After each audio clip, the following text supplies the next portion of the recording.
नमस्कार दोस्तों, आपका हमारे YouTube चैनल में स्वागत है। सभी दर्शकों को हमारी ओर से जय श्री कृष्णा।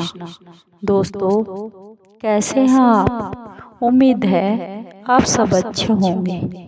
आइए आज की कहानी सुनते हैं। उससे पहले अगर आप हमारे चैनल पर नए हैं तो प्लीज़ चैनल को सब्सक्राइब जरूर कीजिए और बेल आइकन को जरूर दबाइए ताकि आप तक हमारे सारे नोटिफिकेशन पहुंच सके। दोस्तों, आपका एक सब्सक्राइब भी हमारे लिए बेहद मायने रखता है। आइए आज की कहानी बहुत ही प्यारी है, बहुत ही ज्ञानवर्धक और प्रेरणादायक कहानी है। आइए कहानी को सुनते हैं, कहानी को शुरू करते हैं। श्री कृष्ण ने क्यों दान दिया, क्यों दान देना व्यर्थ है, ये कहा। दोस्तों, दानी कहते हैं दान देने वाले इंसान को इस जीवन के साथ साथ मृत्यु के बाद भी जो पुण्य प्राप्त होते हैं। महाभारत आदि के कई पात्र ऐसे थे जिन्होंने बहुत दान पुण्य का काम भी किया है। इन सब की सूची में महाभारत के सभी प्रमुख पात्रों में कर्ण का नाम सबसे पहले आता है। सुना है कर्ण जैसा दानी, महादानी आज तक कभी हुआ ही नहीं। अब आप सोच रहे होंगे कि हम आपको कोई ऐसा किस्सा या कहानी सुनाने वाले हैं जो कर्ण से जुड़ा है। जी हाँ, हम कुछ आपको ऐसा ही बताने वाले हैं। ये कहानी, ये घटना भगवान श्री कृष्ण की और दान से जुड़ी हुई कहानी है, जिसके द्वारा भगवान श्री कृष्ण ने अर्जुन को यह प्रमाण भी दिया था कि अर्जुन और कर्ण में कौन सा सबसे बड़ा दानी है। और इसके साथ ही यह भी बताया था कि आखिर कर्ण को सबसे बड़ा दानी क्यों कहा जाता है, कर्ण ही सबसे बड़े दानवीर क्यों कहलाए। इसके अलावा अपने इस विषय में हम बताएंगे कि दान देना व्यर्थ क्यों बताया है। प्राचीन समय की बात है। भगवान श्री कृष्ण और अर्जुन एक गांव से जा रहे थे। भगवान श्री कृष्ण ने अर्जुन से दानवीर कर्ण की बहुत बड़ाई की, जिस बड़ाई को सुनकर अर्जुन ने कहा, हे केशव, आखिर आप कर्ण को ही सबसे बड़े दानी क्यों कहते हैं? कर्ण ही सबसे बड़ा दानी क्यों कहलाता है? दान तो मैं भी करता हूँ, मुझे दानी क्यों नहीं कहते? फिर मुझ में और उसमें क्या फर्क है? यह बात सुनकर भगवान श्री कृष्ण मुस्कुरा दिए और अपने सामने के दो बहुत बड़े पर्वतों को सोने का बना दिया और अर्जुन से बोले, हे पार्थ, ये दोनों पहाड़ सोने के हैं, इन्हें सभी गांव वालों में दान करके आओ। लेकिन इस बात का ध्यान रहे कि पर्वतों का एक एक हिस्सा हर किसी को समान मिलना चाहिए। ऐसा नहीं कि तुम अपने पास कुछ रख लोगे और किसी को कुछ मिले बिना कुछ रह जाएगा। अर्जुन ने भगवान श्री कृष्ण की यह बात सुनकर भगवान श्री कृष्ण से आशीर्वाद लिया और गांव की तरफ चले गए। वहां जाकर उन्होंने सभी गांव वाले लोगों को इकट्ठा कर लिया। अर्जुन ने गांव वालों से कहा, आप सभी लोग एक लाइन में खड़े हो जाइए।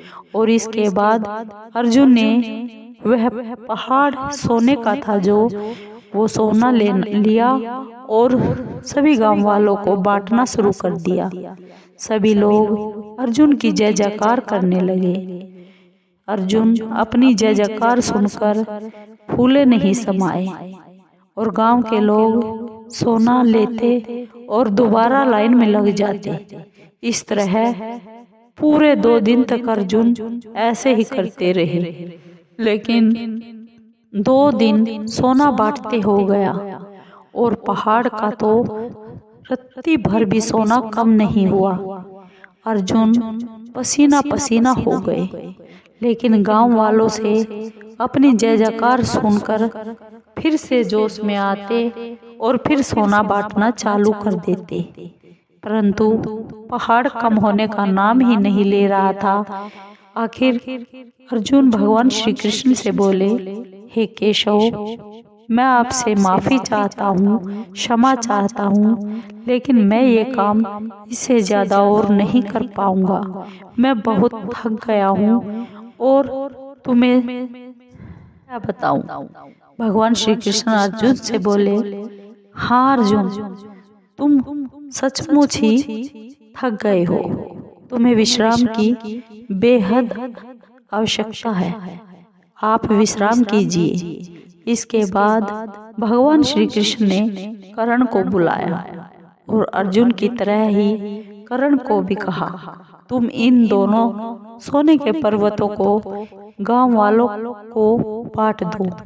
कर्ण ने भगवान श्री कृष्ण की आज्ञा का पालन करते हुए सभी गांव वालों को बुला लिया और कहा, ये सोना आप सब लोगों का है।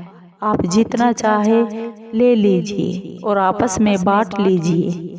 इतना कहकर कर्ण वहां से चला गया। ये सब देखकर अर्जुन पहले तो बहुत चकित रह गया और फिर उसने भगवान श्री कृष्ण से पूछा, हे माधव, मुझे समझ में नहीं आ रहा, ऐसा करने का विचार मेरे मन में पहले क्यों नहीं आया। कर्ण को देखकर अब मुझे भी लग रहा है कि मुझे ऐसा ही करना था। जिस पर भगवान श्री कृष्ण मुस्कुरा दिए और कहने लगे कि पार्थ, सच तो यह है कि तुम्हें सोने से मोह हो गया था और तुम यह हिसाब लगा रहे थे कि किसकी कितनी जरूरत है, किस लोग को कितनी जरूरत है इस सोने की, और उसी के हिसाब से तुम गांव वालों के बीच सोना बांट रहे थे। जब गांव वाले तुम्हारी जय जयकार करने लगे तो तुम खुद को दाता समझने लगे, यानी दानी समझने लगे। इसके उल्ट कर्ण ने कुछ ऐसा नहीं किया। उसने दोनों सोने के पर्वत गांव वालों में बांट दिए, क्योंकि कर्ण चाहते ही नहीं थे कि वे लोग यहाँ से सोना लेकर जाए और कर्ण की जय जयकार करे। इसलिए उसने उन लोगों को ऐसा बोल दिया कि जिसको जितनी जरूरत हो वह उतना ही सोना ले जाए।